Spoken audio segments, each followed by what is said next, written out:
इस वीडियो में हम देखेंगे कि एग्जीक्यूटेबल फाइल्स क्या होती हैं और कैसे हम एक एग्जीक्यूटेबल फाइल क्रिएट कर सकते हैं Node.js का यूज़ करके, और एग्जीक्यूटेबल फाइल्स का काम क्या होता है। तो यहाँ पर मैंने एक फोल्डर बना के उसके अंदर एक फ़ाइल क्रिएट कर लिया है hello.txt। उसके अंदर मैंने लिख दिया है हाय सिंपली। तो हमें पहले ये समझना है कि एग्जीक्यूटेबल फाइल दो तरह की होती हैं। एक होती हैं स्क्रिप्ट एग्जीक्यूटेबल फाइल और दूसरी होती हैं बाइनरी एग्जीक्यूटेबल फाइल। ये दो कैटेगरी की एग्जीक्यूटेबल फाइल्स होती हैं। तो अभी हम देखेंगे सबसे पहले स्क्रिप्ट एग्जीक्यूटेबल फाइल्स क्या होती हैं। तो कोई भी ऐसी टेक्स्ट फाइल जिसको हम यहाँ पर अपने टर्मिनल के अंदर जिसका नाम लिखकर हम उसको रन कर सकें।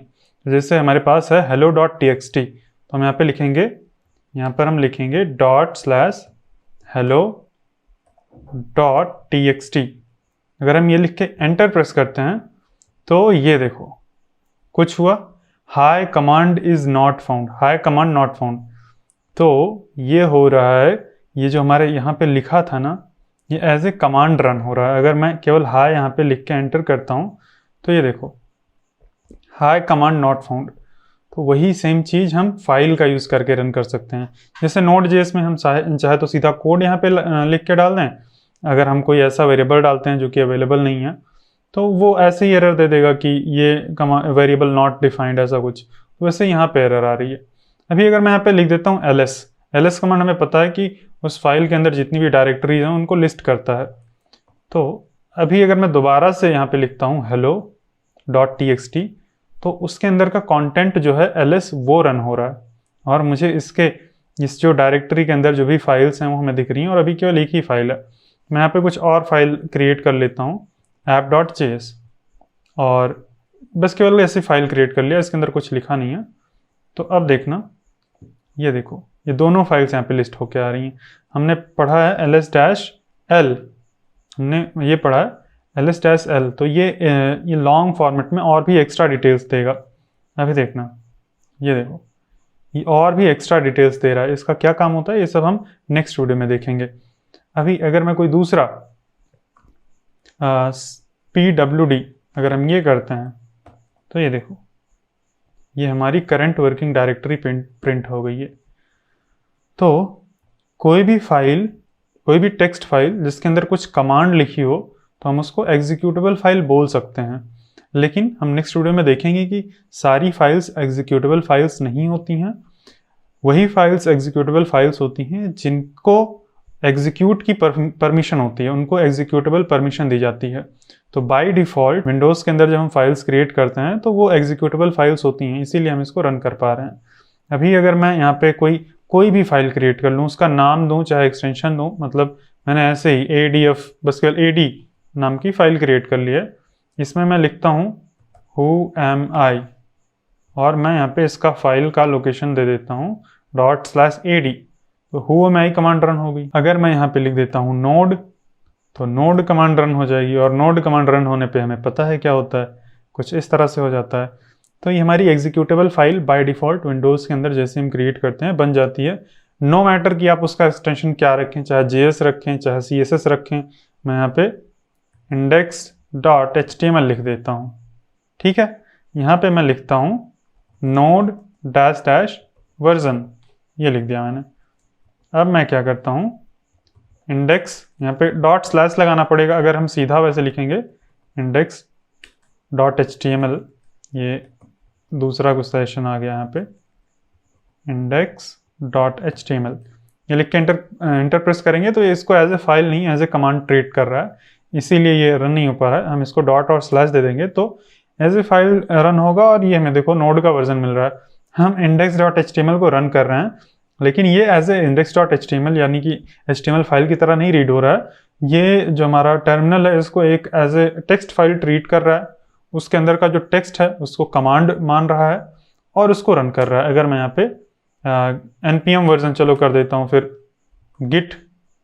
git का भी वर्जन, मैं मल्टीपल कमांड रन कर सकता हूँ। यहाँ पे ये देखो मल्टीपल कमांड्स मैं एक ही फाइल में रख के रन कर सकता हूँ। ये देखो सबका आउटपुट हमें मिल गया। इन सब तरह की फाइल्स को हम एग्जीक्यूटेबल फाइल बोल सकते हैं, और ये एक स्क्रिप्ट एग्जीक्यूटेबल फाइल है क्योंकि इसके अंदर हम कुछ स्क्रिप्ट लिख रहे हैं। हम ये जो हमारी बैश की स्क्रिप्ट है वो लिख रहे हैं। एक तरह से बैश की कमांड्स जब हम लिखते हैं, मल्टीपल कमांड्स मिला के हम उसको स्क्रिप्ट बोलते हैं। तो ये एक स्क्रिप्ट फाइल है, ये भी एक स्क्रिप्ट फाइल है, और ये भी एक स्क्रिप्ट फाइल है, और ये भी, मतलब कोई भी टेक्स्ट फाइल हो, हमारा बैश उसको as a text file treat करेगा, उसके अंदर की कमांड को रन कर देता है। लेकिन अगर हम ऐसे करने लगे तब तो बहुत दिक्कत हो जाएगी। HTML की फाइल के अंदर हम बैश की कमांड लिखने लगेंगे तो समझ नहीं आएगा। तो इसी के लिए हम क्या करते हैं, हम एक .sh नाम का एक्सटेंशन यूज करते हैं, जैसे ad.sh ये एक्सटेंशन हम यूज करते हैं। तो हमें सिंटैक्स हाईलाइटिंग भी मिल जाता है, और मतलब ये किसी भी यूज़र को देख के पता चल जाएगा कि ये बैश की फाइल है।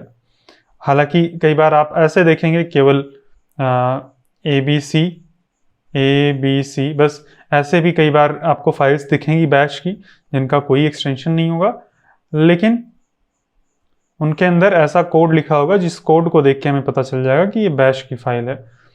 लेकिन ज़्यादातर हम .sh एक्सटेंशन देके एक बैश फाइल क्रिएट करते हैं। आप कुछ भी ABCDEFGH कोई भी एक्सटेंशन देके क्रिएट कर सकते हैं, बस आप उस फाइल का पाथ देंगे, वो रन हो जाएगा। जैसे हमने env के केस में देखा था, .env दें चाहे जो दें, हमें खुद ही रीड करना है। वैसे ही हमें यहाँ पे खुद ही जब देना है तो चाहे ABCD दें चाहे FGH दें, ये केवल उसका टेक्स्ट लेगा और इसको रन कर देगा। तो वैसे ही एक तरह से कन्वेंशन हम बोल सकते हैं। और इसको अब हम देंगे अगर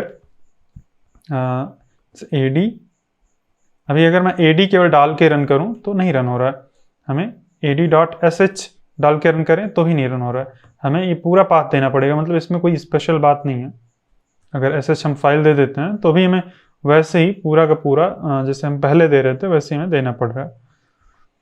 तो ये होता है कन्वेंशन बैश के लिए। और एक और होता है, जैसे हम बैट फाइल बोलते हैं, abc.bat।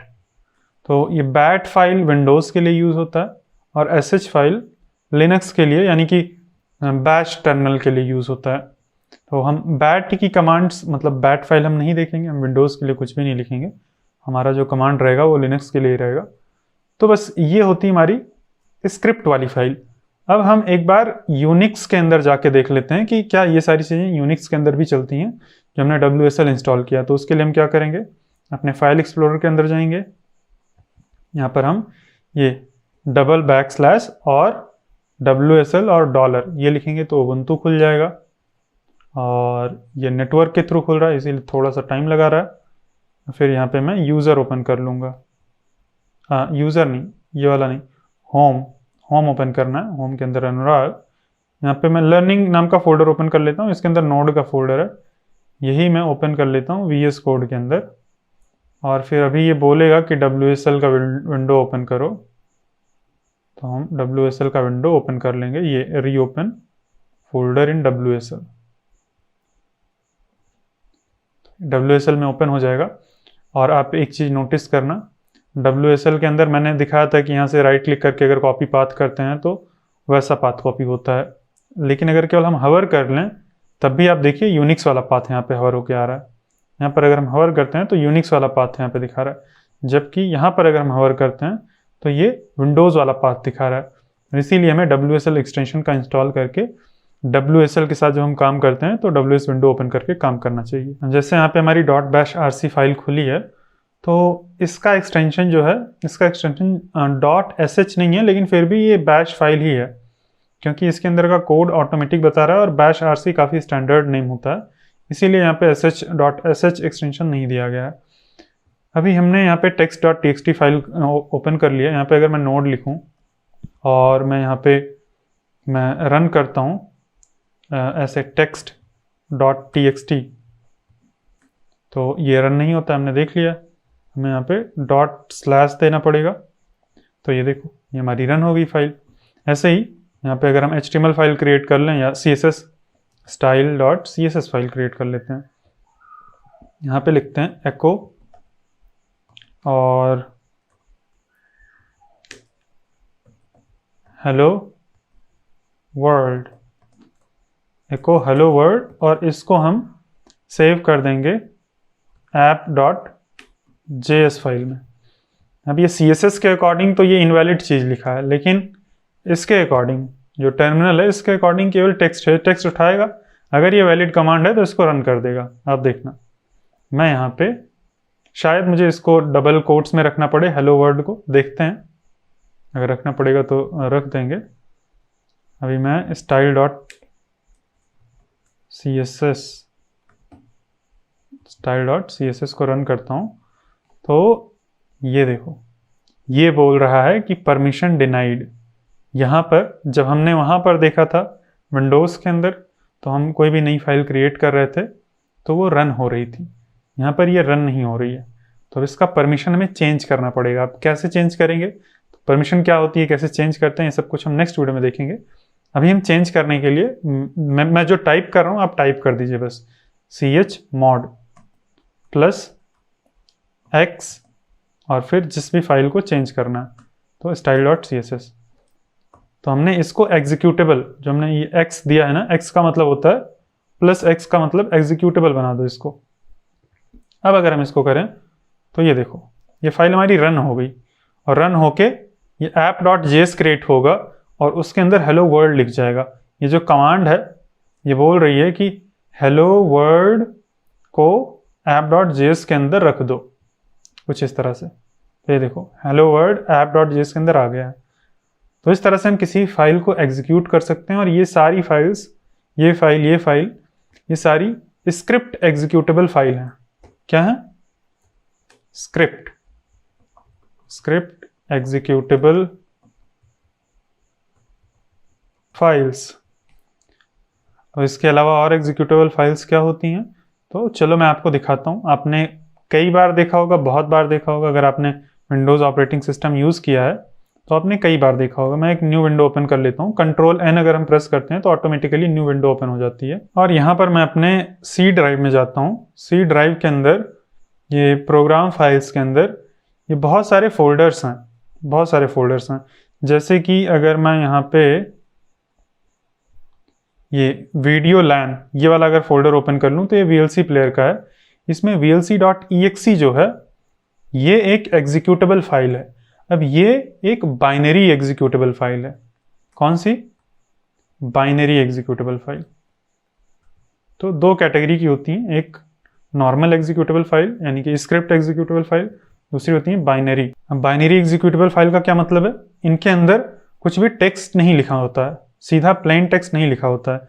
अगर मैं इसको ड्रैग एंड ड्रॉप कर लूँ यहाँ पे VS कोड के अंदर, तो ये बोल रहा है the file is not displayed in editor because it is either binary or uses an unsupported text encoding। बोल रहा है या तो बाइनरी है या तो अनसपोर्टेड टेक्स्ट एनकोडिंग यूज कर रहा है। अब टेक्स्ट एनकोडिंग क्या होता है ये सब हम आने वाले वीडियोस में देखेंगे, लेकिन ये बाइनरी है इसीलिए खुल नहीं रहा है। लेकिन फिर यहाँ पे एक और बटन है कि ओपन एनीवे, कुछ भी हो खोल दो इसको। तो हमने एक हेक्स एडिटर इंस्टॉल किया था, उसका ऑप्शन तो यहाँ पे नहीं दिखा रहा है, लेकिन यहाँ पे टेक्स्ट एडिटर का यूज करके ओपन करने की बात बोल रहा है। तो ये देखो, ये कुछ इस तरह से। अब ये जो हमें दिख रहा है ना, ये भी इंस्टॉल नहीं है, ये भी मतलब इंस्टॉल नहीं, ये इसके अंदर ये चीज़ नहीं लिखा है, इसके अंदर कुछ और ही चीज़ लिखा है। 0 1 में इंस्ट्रक्शंस लिखी हैं, लेकिन उसको ये समझना चाह रहा है एज ए टेक्स्ट। उसके अंदर टेक्स्ट लिखा ही नहीं है, लेकिन ये टेक्स्ट पढ़ने की कोशिश कर रहा है। तो यही होगा जब जो लिखा नहीं है वही चीज़, मान लो कि किसी कॉपी में हिंदी नहीं लिखा है, किसी भाषा में जर्मन लिखा है, आप उसमें से हिंदी पढ़ लें, ये कैसी बात हो गई? हिंदी पढ़ के आप कहानी समझ लें। तो वही यहाँ पे हो रहा है, इसमें लिखा कुछ और है और ये पढ़ कुछ और रहा है, इसीलिए हमें ऐसा दिख रहा है। तो इसको मैं बंद कर देता हूँ। इसके अंदर क्या होता है, ये एग्जीक्यूटेबल फाइल होती है, इसको भी हम एग्जीक्यूट कर सकते हैं। कैसे एग्जीक्यूट कर सकते हैं? इसका पाथ हम कॉपी कर लें। ये हमें एग्जीक्यूट करने के लिए पाथ चाहिए। जैसे हम यहाँ पे थे जब, तो हम इसका पाथ ही दे रहे थे। हम जो style.css है इसका पाथ ही दे रहे थे और कुछ नहीं। अगर हम मान लो जैसे हम यहाँ पर थे, यहाँ पर हम इसका पाथ ही तो दे रहे थे। ये जैसे हम ad.sh ये जब हम रन कर रहे थे तो इसका पाथ ही दे रहे थे। मैं एक काम करता हूँ, इसके अंदर pwd कमांड है हेलो की, इसका पहले मैं एब्सोल्यूट पाथ कॉपी पाथ तो इस पाथ को मैंने पूरा कॉपी कर लिया है। अब मैं किसी भी डायरेक्टरी में चला जाऊं, कहीं भी अगर मैं अपना VS कोड ओपन कर लूं, किसी भी डायरेक्टरी में, मान लो मैं ये लेक्चर नंबर 7 की डायरेक्टरी में चला जाता हूं और यहाँ पर मैं इसको अगर रन कर दूं तो ये तो इस पाथ को रिकॉग्नाइज ही नहीं करता है, क्योंकि ये विंडोज़ का पाथ है। एक बार मैं इसको डबल कोट्स में डाल के देखता हूँ, क्या पता रिकॉग्नाइज कर ले। तो इसने बस केवल कन्वर्ट कर दिया है, नहीं कन्वर्ट नहीं किया है, इसने कमांड रन कर दिया है। अगर हमने डबल कोट्स में डाला है तो PWD कमांड थी उसके अंदर और वो रन होके यहाँ पे हमें आउटपुट दिख रहा है। अगर हम उसके अंदर जो कमांड थी, यहाँ पे हम who am I कर देते हैं, who am I, तब हम इसको अगर रन करेंगे तो who am I ये कमांड नॉट फाउंड, क्योंकि हमने स्पेलिंग इनकरेक्ट दी है। ये देखो, अभी दोबारा से हम इसको रन करते हैं तो ये देखो who am I ये रन हो गया। तो बेसिकली हम पाथ ही दे रहे हैं इसको रन करने के लिए। और एक चीज़ आप नोटिस करना, मतलब आप देख सकते हैं कि ये जो एग्जीक्यूट हो रहा है, ये नॉर्मल हम टेक्स्ट फाइल को एग्जीक्यूट कर पा रहे हैं, केवल बैश के अंदर ही एग्जीक्यूट होता है, ये पावर शेल के अंदर एग्जीक्यूट नहीं होगा। अगर मैं पावर शेल के अंदर अगर मैं एग्जीक्यूट करने की कोशिश करूं इस तरह से, तो सीधा नोटपैड के अंदर ओपन कर देगा। ये यहाँ पे कुछ नहीं किया इसमें यहाँ पे कुछ नहीं किया, लेकिन अगर आप एक्सटर्नल पावर शेल में ओपन करेंगे तो ये सीधा सीधा आपको वहाँ पर नोटपैड के अंदर ओपन कर देगा। केवल बैश के अंदर एग्जीक्यूट होती हैं files, normal files. PowerShell के अंदर केवल बैट फाइल एग्जीक्यूट होगी, जो मैंने बताई थी ना, .bat फाइल, वही एग्जीक्यूट होती है। तो हमने देख लिया कि मतलब कहीं भी अगर हम किसी भी फाइल का पाथ पूरा दे दें तो वो एग्जीक्यूट हो जाती है। अब हम वैसे ही इसका पाथ कॉपी कर सकते हैं, और इसका पाथ कॉपी करके हम यहाँ पर आके, अगर हम डबल कोट्स के अंदर, ये डबल कोट्स के अंदर ऑलरेडी कॉपीड है, तो अगर हम आके यहाँ पे केवल पाथ को पेस्ट करके एंटर दबाएं तो ये देखो, ये VLC मीडिया प्लेयर खुलने की कोशिश कर रहा है, लेकिन ये सही से ओपन नहीं हुआ, क्योंकि VLC खुल रहा होगा तो कुछ और भी चीज़ों की रिक्वायरमेंट होगी, हो सकता है इसकी भी रिक्वायरमेंट हो। अगर हम यहाँ पे डबल क्लिक करें तो भी ये वाला खुल नहीं रहा। तो ये इसलिए नहीं खुल रहा है क्योंकि इसको खुलने के लिए हो सकता है कोई और डिपेंडेंसी हो, हम कोई और दूसरी फाइल चेक कर सकते हैं, जैसे कि हमारा यहाँ पे गिट है और गिट बैश है। तो हम इसका पाथ अगर कॉपी कर लें, कॉपी एज पाथ, और हम यहाँ पे पाथ को पेस्ट करके एंटर करते हैं, तो ये देखो गिट बैश का जो टर्मिनल था वो पूरा खुल गया है। तो ये जो है, ये एक बाइनरी एग्जीक्यूटेबल फाइल है। जो हमने VLC देखा था वो भी बाइनरी एग्जीक्यूटेबल फाइल है, और ये गिट बैश भी एग्जीक्यूटेबल फाइल है, बाइनरी एग्जीक्यूटेबल फाइल।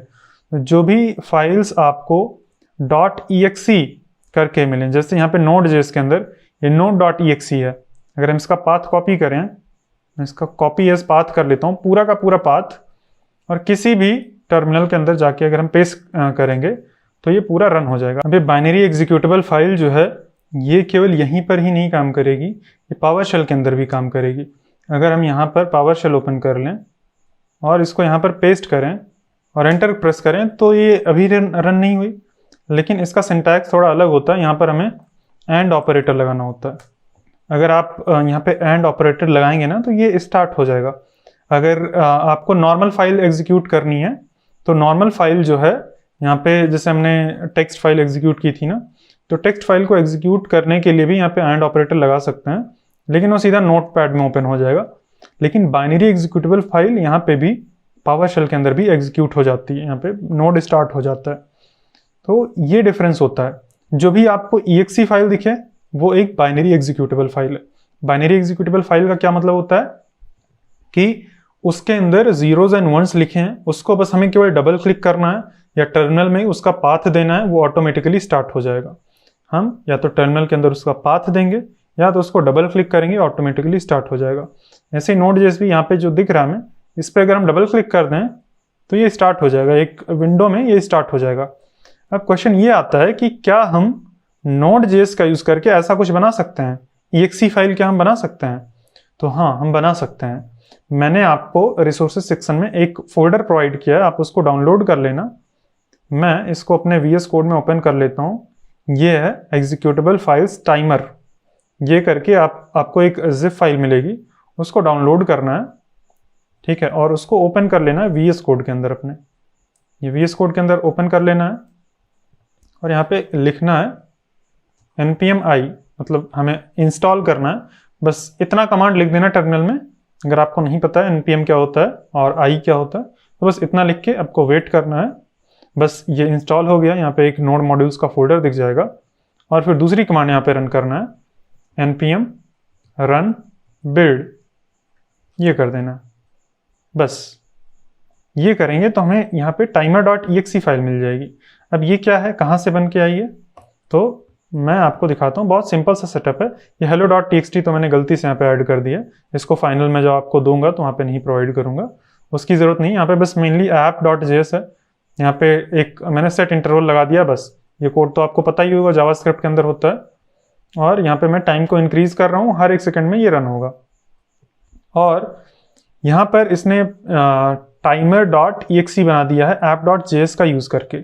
अब ये जो exe है इसको मैं रिवील इन फाइल एक्सप्लोरर कर सकता हूँ, और ये देखो timer.exe जो हमारी बनी है एकदम Node.js जैसी दिख रही है।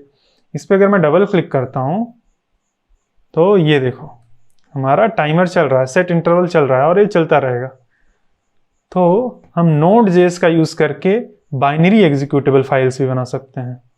ये देखो सीधा exe फाइल्स बना सकते हैं हम। आपने कभी सोचा है? हाँ, ये exe फाइल्स बन सकती हैं। इसके लिए मैंने क्या यूज़ किया है, इसके लिए मैंने यूज़ किया है एक पैकेज जिसका नाम है पैकेज pkg नाम का एक पैकेज है। बस ये इसकी डिपेंडेंसी है और ये इसकी कमांड है, बिल्ड कमांड है। यहाँ पे पैकेज डालना है, टारगेट डालना है, टारगेट हमारा नोड। आप जब फर्स्ट टाइम कमांड रन करेंगे तो थोड़ा सा कुछ इंटरनेट से डाउनलोड करेगा ये, और फिर उसके बाद में ये रन होगा। और यहाँ पे हम अपने पैकेज का नाम बता रहे हैं।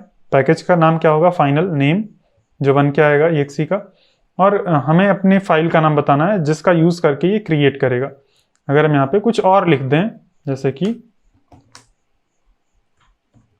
हेलो आई एम अनुराग, ये कर दिया मैंने। अगर हम एंड में लिख देंगे तो दोनों चीज़ पहले ही प्रिंट हो जाएगा, कोई बात नहीं, बस इतना ही काफ़ी है हमारे लिए। फिर से हम npm run build करते हैं, ये हमारा पैकेज बिल्ड हो गया है। अब हम फिर से इस पर डबल क्लिक करते हैं तो ये हमारा नया वाला रहेगा, हेलो आई एम अनुराग। अब फिर यहाँ पे टाइमर स्टार्ट होगा। तो हम Node.js का यूज़ करके भी एग्जीक्यूटेबल फाइल्स क्रिएट कर सकते हैं, .exe वाली फाइल्स। और ये जो हमारी exe फाइल बनी है इसको आप किसी को भेज सकते हैं सीधा व्हाट्सएप पे या कहीं पर भी। आप कितना भी कॉम्प्लेक्स प्रोग्राम बना लीजिए, ये exe फाइल किसी को भी भेज दीजिए अपने फ्रेंड को, उसके सिस्टम में Node.js हो चाहे ना हो। ये बस केवल उसको डबल क्लिक करना है, जैसे ही डबल क्लिक करेगा ऑटोमेटिक स्टार्ट हो जाएगा। और डबल क्लिक इसको करना नहीं आता है, डबल क्लिक तो सब कर लेते हैं, exe फाइल को तो सब डबल क्लिक ही करके ओपन करते हैं। तो इस तरह से हम एक packaged version of Node.js create कर सकते हैं। यहाँ पे हमारी कई फाइल्स हो सकती हैं, उसको इंपोर्ट करके हम कॉम्प्लेक्स प्रोग्राम क्रिएट कर सकते हैं, बहुत ही कॉम्प्लेक्स चीज़ कर सकते हैं, और उसका exe बना के हम सेंड कर सकते हैं। अब ये कैसे बना है, कैसे काम कर रहा है, तो ये पता है क्या होता है। इसका अगर हम साइज़ देखें तो इसका साइज़ 33 MB है। यहाँ पे ये दिखा रहा है 33 MB। तो 33 MB, ये 4 लाइन का कोड अगर 33 MB का बन गया तो 1000 लाइन का कोड तब तो 1000 MB का हो जाएगा। तो ऐसा नहीं है, 1000 लाइन का कोड ज़्यादा से ज़्यादा 34 MB का हो जाएगा, 35 MB का हो जाएगा। ये 33 MB में जो 33 MB है वो Node.js है। यहाँ पे 33.2 MB जो दिख रहा है ना, 33.1 MB इसमें से Node.js है। Node.js का पूरा रन टाइम इन्वायरमेंट है इसके अंदर। ये इस तरह से पैकेज करता है कि पूरा Node.js का जो रन टाइम इन्वायरमेंट होता है वो यहाँ पे Node.js ऑलरेडी इसमें इंक्लूडेड है अंदर ही। अब उसमें ये थोड़ा सा ऑप्टिमाइजेशन करता है। अगर हम अपने कोड के अंदर Node.js का कोई फीचर नहीं यूज़ कर रहे हैं, जैसे API कॉलिंग नहीं कर रहे हैं या प्रोमिसेस का काम नहीं कर रहे हैं या कोई और काम हम नहीं कर रहे हैं, तो उन सारे कोड को, उन सारे चीज़ों को हैंडल करने के लिए जो Node.js का कोड है उन सबको हटा के इस कोड को रन करने के लिए जितना Node.js रिक्वायर्ड है उसका पूरा इन्वायरमेंट यहाँ पे हमें ये पैकेज करके दे देता है। हम इसको कहीं भी सेंड करें, हमें Node.js इंस्टॉल करने की ज़रूरत नहीं है। किसी भी exe में मतलब किसी भी विंडोज़ मशीन के अंदर हम इसको ओपन कर सकते हैं। और केवल इससे विंडोज़ के कंपैटिबल ऐप्स नहीं बन सकते हैं। अगर आप उसमें हैं, उबुंटू में है या मैक ओएस में है, तो आप देख लेना यहाँ पर हम जो ये विन लिख रहे हैं ना, यहाँ पे मैक ओएस होगा या थोड़ा सा बस चेंज करना पड़ेगा। आप डॉक्यूमेंटेशन देखना यहाँ पे इसका, बस गूगल पे सर्च कर लेना, यहाँ पे क्रोम ओपन कर लेना या फिर चैट जीपीटी से पूछ लेना कि इस पैकेज का यूज़ करके मुझे लिनक्स के लिए पैकेज क्रिएट करना है एग्जीक्यूटेबल, और उसके लिए मैक ओएस के लिए क्रिएट करना है, तो आपको वो पूरी कमांड मिल जाएगी। यहाँ पर भी मिल जाएगी इसके npm के ऊपर। ये इसके सारे ऑप्शंस हैं, यहाँ पे आप देख सकते हैं। ये देखो, ये लिनक्स के लिए ऐसा कुछ करना रहेगा, ऐसे ही मैक ओएस के लिए होगा। आप ढूंढ लेना यहाँ पे, मैं ढूंढूंगा नहीं उसके लिए, आपको बस ढूंढना या फिर चैट जीपीटी से पूछना, आपको मिल जाएगा। तो ये हो गया हमारा विंडोज़ के लिए बाइनरी एग्जीक्यूटेबल फाइल। लेकिन लिनक्स के लिए या यूनिक्स के लिए भी कुछ बाइनरी एग्जीक्यूटेबल फाइल जैसा होता है क्या? वहाँ पर भी .exe होती है फाइल, वहाँ पर भी बाइनरी एग्जीक्यूटेबल फाइल्स होती हैं, लेकिन उनका एक्सटेंशन .exe नहीं होता है, बस यही डिफरेंस होता है। बाकी बाइनरी एग्जीक्यूटेबल फाइल्स वहाँ पर भी होती हैं। चलो हम चल के देखते हैं। यहाँ पे हमने अपना WSL विंडो ओपन किया, ये वाला है WSL यहाँ पर, और हम यहाँ पे WSL ओपन कर लेते हैं। ये मैंने यहाँ पे WSL ओपन कर लिया है। यहाँ पर हम जाएंगे। अगर हमें बाइनरी एग्जीक्यूटेबल फाइल्स देखनी है तो हम USR इस वाले फोल्डर पे जा सकते हैं। यहाँ पर बिन नाम का फोल्डर है, इसके अंदर जितनी भी फाइल्स आपको दिख रही हैं, लगभग सारी ही फाइल्स बाइनरी एग्जीक्यूटेबल फाइल्स हैं। अब इसको हम डबल क्लिक करके रन नहीं कर सकते हैं। ओपन विथ नोटपैड दे रहा है, ओपन विथ VS कोड दे रहा है, हम इसको ओपन तो कर सकते हैं। ये देखो ओपन हो गई, लेकिन ये बता रहा है कि बाइनरी फाइल है। ये हेक्स एडिटर का, यहाँ पे हेक्स एडिटर का भी ऑप्शन दे रहा है, इसका यूज करके ओपन करो। तो ये देखो, ये भी ओपन नहीं हुई, ये क्योंकि इसको परमिशन नहीं है। ठीक है, तो ये ओपन करने की इसको परमिशन नहीं है, इसीलिए ओपन नहीं हो रही है। तो इन फाइल्स को हम normally as a text file अगर ओपन करेंगे, तो जैसे हमने VLC वाला ओपन किया था वैसे ही नल दिखेगा, जिब्रिश सा कैरेक्टर दिखेगा। लेकिन इसको हम, इनमें से सभी फाइल्स को हम रन कर सकते हैं। कैसे? टर्मिनल के अंदर। अब ये सारी फाइल्स हमारी उबुंटू की हैं, तो हम इसको उबुंटू के टर्मिनल में रन कर सकते हैं। अब जैसे कि यहाँ पे गिट आपको दिख रहा है, गिट कमांड, अगर हम यहाँ पे आके हम अपने इसके अंदर आके रन करेंगे गिट, तो ये गिट वहीं से आ रहा है, जो वहाँ पे है ना, वहीं से गिट आ रहा है।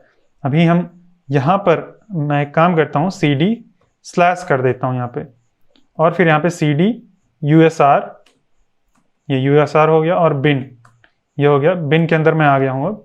अब यहाँ पर बहुत सारी फाइल्स हैं। अगर मैं यहाँ पे LS करूँ तो यहाँ पे बहुत सारी फाइल्स हैं। यहाँ पे हमें नोड भी मिलेगा। यहाँ पर अगर हम देखेंगे तो नोड मिलेगा, गिट मिलेगा, और भी कई सारी फाइल्स हैं। आप ध्यान से देखेंगे तो आप बहुत सारी कमांड्स को पहचान लेंगे। यहाँ पे ये देखो, sudo कमांड भी यहाँ पे है। ये अगर हम यहाँ पे तो बहुत सारी फाइल्स हैं। यहाँ पर पाइथन भी इंस्टॉल्ड है, ये देखो पाइथन, ये पाइथन 3, ये देखो। अगर मैं यहाँ पे पाइथन रन करूँ टर्मिनल में, न्यू टर्मिनल ओपन करता हूँ, ये देखो पाइथन 3 इंस्टॉल्ड है। अगर मैं इसको डिलीट कर दूं या रीनेम कर दूं, Ctrl+D से शायद एग्जिट होगा, Ctrl+D से एग्जिट होता है पाइथन। तो अगर मैं डिलीट कर दूं यहाँ से, तो हमारा ये एग्जीक्यूट नहीं होगा। यहाँ पे नोड को ढूंढ रहे हैं, नोड कहाँ गया? M पे पहुँच गए हम। नोड, ये देखो, ये नोड और नोड जिस दोनों है। तो गिट भी था यहाँ पे, गिट भी हम रन कर सकते हैं, नोड भी रन कर सकते हैं। अब आप सोच रहे होंगे कि इस फाइल के अंदर हैं तो रन कर सकते हैं। जैसे हम यहाँ पे हैं, कहाँ पर? यहाँ पर, कहाँ पर? इस बिन फाइल के अंदर है। अगर हम यहाँ पे नोड रन करते हैं तो देखो नोड रन हो गया। लेकिन नोड अगर हम कहीं बाहर भी हैं, जैसे हम इस फोल्डर के अंदर हैं, नोड, अभी कंफ्यूजन हो रहा होगा, ये तो हमने मैन्युअली खुद से फोल्डर बनाया था नोड का। लेकिन हम किसी भी फोल्डर में, हम CD/ फोल्डर में हैं, लेकिन हम नोड अगर रन करते हैं तो रन हो जाता है। अब ये कैसे हो जाता है, ये सब कुछ हम परमिशंस के बाद वाली वीडियो में देखेंगे, ये कैसे ऑटोमेटिकली ये रन हो जाता है। कहीं से भी हमारा नोड जो एग्जीक्यूटेबल फाइल है वो तो है हमारे रूट नहीं, बिन फोल्डर के अंदर है, यूजर के अंदर, बिन फोल्डर के अंदर, लेकिन ये कहीं से भी कैसे रन हो जाता है। और ये बात श्योर है कि जब हम रन करते हैं तो वही वाली फाइल रन होती है। अगर मैं आपको रीनेम कर दूं, मतलब आपको रीनेम करके दिखाऊं कैसे, नोड को हम रीनेम करेंगे mv कमांड का यूज करके। mv नोड को मैं कर देता हूं नोड्स। तो ये बोल रहा है कि परमिशन नहीं है, रीनेम करने की परमिशन नहीं है। ये mv कमांड का यूज करके हम रीनेम करते हैं। आपने पहले देखा था, हमने देखा था कि कैसे हम mv कमांड का यूज करके रीनेम कर सकते हैं। ये परमिशन नहीं है तो हम sudo का यूज कर लेंगे, sudo, और यहाँ पे पासवर्ड मांगेगा। तो ये सक्सेसफुल हो गया, रीनेम हो गया होगा। अब अगर हम यहाँ पे नोड सर्च करेंगे तो नोड नहीं मिलेगा। अगर हम यहाँ पे नोड रन करते हैं तो यहाँ पर देखो नोड नहीं रन हो रहा है। अगर हम यहाँ पे आके देखें, अभी थोड़ी देर पहले हमने नोड रन किया था, रन हो रहा था, अब नहीं रन हो रहा है, क्योंकि हमने जो यहाँ पर फाइल थी इसकी एग्जीक्यूटेबल फाइल, उसको मॉडिफाई करके नोड्स कर दिया है। यानी कि अगर हम नोड्स रन करेंगे तो रन होगा। ये देखो नोड को हमने चेंज करके नोड्स रन कर दिया है, नोड्स कर दिया है। अभी मैं क्या करता हूँ, नोड्स को मैं चेंज करके मैं कर देता हूँ नूडल्स। यही तो होती है नूडल्स की स्पेलिंग, एक बार मैं देख लेता हूँ। चलो कोई बात नहीं, या देख ही लेते हैं। नूडल्स, चैट नहीं, क्रोम। यहाँ पर नूडल्स, नूडल्स में उतना खाता नहीं हूँ लेकिन स्पेलिंग तो करेक्ट है। हाँ, नोड्स को चेंज करके हम नूडल्स कर देंगे। और एक बार जब हम इसको पासवर्ड दे देते हैं तो थोड़ी देर तक ये पासवर्ड मांगता नहीं है। अब हम यहाँ पे अगर नोड्स रन करेंगे तो नहीं अवेलेबल है, नोड भी नहीं अवेलेबल है, तो क्या अवेलेबल है, नूडल्स। अब नूडल्स हमारा नोड है, ठीक है। तो अभी हम बैक करके हम अपना नोड कर देते हैं। नूडल्स को sudo mv नूडल्स को चेंज करके फिर से हम नोड कर देते हैं, नहीं तो हम भूल जाएंगे और नूडल्स कभी याद ही नहीं रहेगा। हम नोड रन करेंगे। अब अगर हम नोड रन करते हैं, हमने बैक कर दिया जैसा था, तो ये सही से चल रहा है हमारा। तो कुछ इस तरह से हम सारी एग्जीक्यूटेबल फाइल्स को देख सकते हैं, एक एक करके रन करके आप ट्राई कर सकते हैं। यहीं पे गिट है, विम है, देखो सारी एग्जीक्यूटेबल फाइल्स यहीं पर अवेलेबल हैं।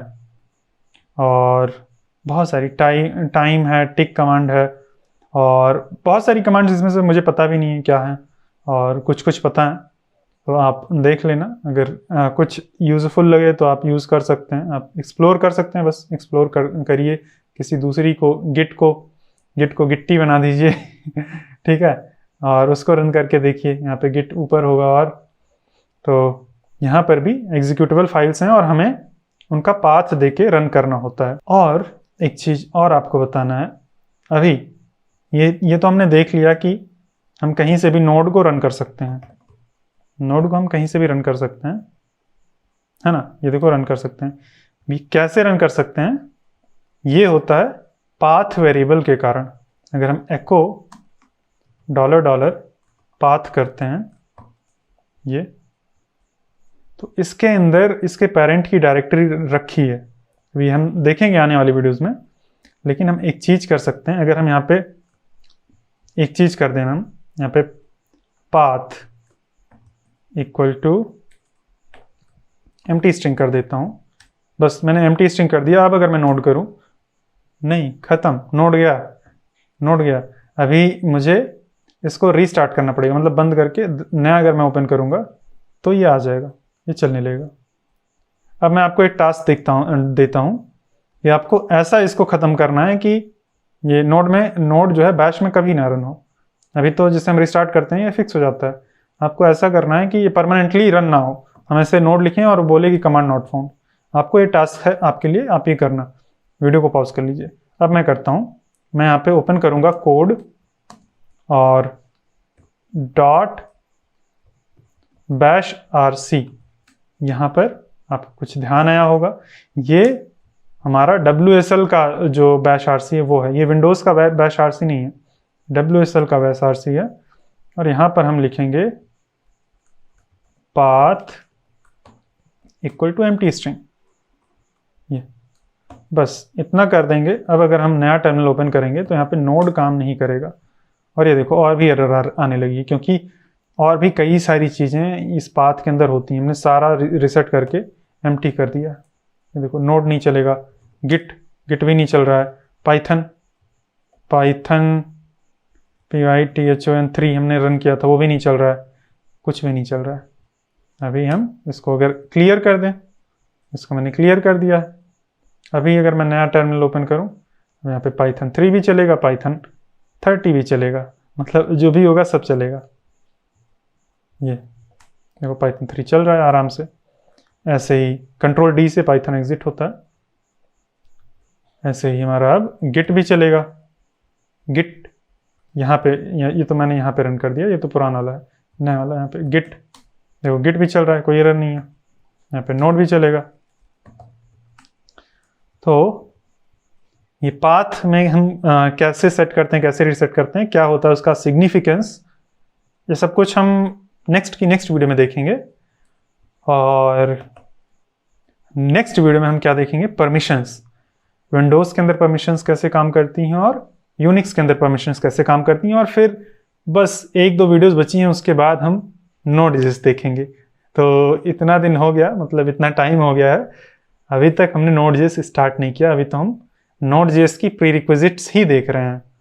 तो मैं उम्मीद करता हूँ कि आपको यहाँ तक बहुत कुछ सीखने को मिला होगा, और ये सारी चीज़ें बहुत ही इंपॉर्टेंट हैं एक अच्छा Node.js बनने के लिए।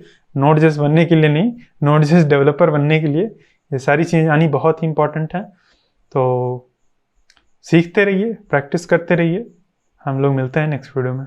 ये वीडियो मेरे कंप्लीट Node.js कोर्स के फ्री प्रीव्यू का हिस्सा है। अगर आप Node.js को कम्प्लीटली पूरा एकदम जीरो से एडवांस लेवल तक मास्टर करना चाहते हैं तो आप हमारे कंप्लीट Node.js कोर्स में एनरोल कर सकते हैं। उसका लिंक आपको वीडियो के डिस्क्रिप्शन में मिल जाएगा।